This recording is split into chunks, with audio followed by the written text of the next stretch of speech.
খালা কি হয়েছে, ঘরে তালা কেন? মরিয়ম কোনে গেছে? মরিয়াম? হ্যাঁ, কোথায় সে? ও রশিদ, রশিদ তুই এতদিন কোথায় ছিলি বাপ?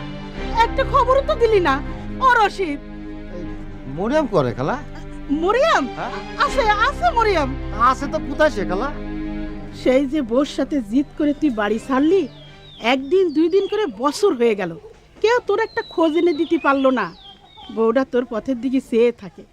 অভাবের সংসার, দুবেলা দুমুঠো ভাতও জোটে না, একদিন খায় তো দুদিন উপোস দেয়। যুবতী মেয়ে, ঘরে স্বামী নেই, রাত বেড়াইতে মানুষের চালে ঢিল মারে, বেড়ার ওই পাশে ফিসফাস করে। আমি বা তারে কতদিন আগলে রাখবো? খবর পেয়ে মরিয়ামের বড় ভাই এসেছিল। বউ বলল না, যাব না। কইল মানুষটা যদি ফিরে আসে। দুবেলা দুমুঠো ভাতের বড় অভাব হয়ে গেল। কোনো উপায় খুঁজে না পেয়ে সঙ্গে করে নিয়ে গেলাম ফজর আলীর কাছে। ও হো, মুরগিগুলো সব সুইটে এসে রে, তেলো তেলো তেলো, ধানগুলো সব 12টা বাজায় দিল রে। ও পাসু, পাসু রে।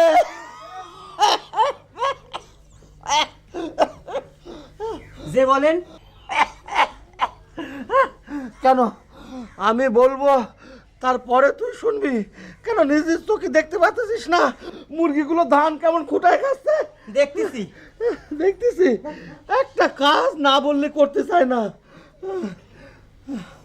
তা গো, ওই ঘোমটা টানালে কিটা ঘুমে? ও মরিয়াম, আমাকে রশিদের বউ। ও, তা সে সোঁড়া বুঝি আর ফিরল না? কতদিন হয়ে গেল,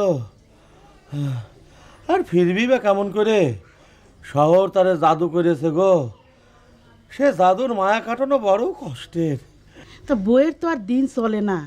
একদিকে খাওয়ানোর কষ্ট, অন্যদিকে দিনই রাতি নানান লোকের নানান ঝামেলা, নানান কুকথা কয়। আমি একলা মানুষ, কোন দিকে সামাল দেই? তা আমি কি করব? মেয়েটারে যদি আপনার বাড়িতে রাখতেন, আপনার তো কত দিকের কত কাজ কাম, আপনার একটা লোকের তো দরকার। তা দরকার, কিন্তু কিন্তু লোকে কি এ বাড়িতে থাকতে চায়? লোকে কয় এ বাড়ির উপরে নাকি অভিশাপ আছে। হ্যাঁ, সত্য মিথ্যা আমি জানি না। বউ ছেলে দুজনেই মলো, গলায় রক্ত উঠে। ছোট ভাইটা ছিল, সেও মরল অপঘাতে। কতদিনের প্রায়শ্চিত্তের হবে কিরা জানে।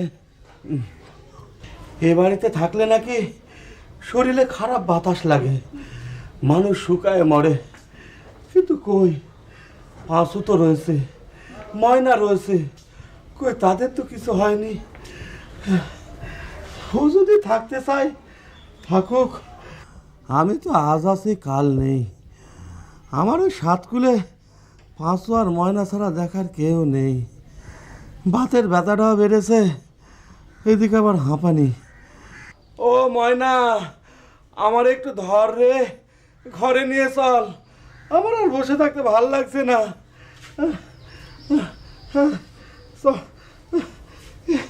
এতটুকুন মেয়ে, ওর কি সাধ্যি যে আমার টেনে হেসড়ে নিয়ে বেড়াই। দাদা, হ্যাঁ, বেলটু ধানের বস্তা চাচ্ছে, দেবো? দে। আর শোন, ওই বেলটুকে কোষ, ওই ধানগুলো যেন ঠিক মতো মাপজোক করে গোলায় তুলে দেয়। যে আচ্ছা। আর তুই একটু দাঁড়ায় থেকে দেখিস। হ্যাঁ? আচ্ছা। হ্যাঁ, আর শোন ও পাশু, ওই বেলটুকে কোষ বিকালে যেন একটু দেখা করে। হ্যাঁ, হ্যাঁ আচ্ছা। চল রে ময়না, আবার একটু ঘরে নিয়ে চল, ব্যথাটা যেন বড্ড বেশি মনে হচ্ছে রে। খালা, হ্যাঁ, ভয় পাচ্ছিস? ভয় কিসির? দিনই রাত্রি মানুষের কুকথা শোনার চাইতে এই তো ভালো হইল, মাথার উপর একটা চাল হইলো আর নিজেরও বাঁচানো গেল। ওই অভিশাপের ভয়ে এই মুখও কেউ আসবে না। শোন, ভয় পাস নে, ওই অভিশাপ টভিশাপ লোকের বানানো গল্প। ওই ময়না পাঁচু ওরা তো বেশ আছে। লোকটা যদি কোনোদিন ফিরে আসে? আমি তো ঘরে থাকলাম, তোর ঘর তোরই থাকবে, একটা তালা মেরে রাখবো। রশিদ ফিরে এলে আবার তুই ঘরে যাস। আমি যাই এবেলা।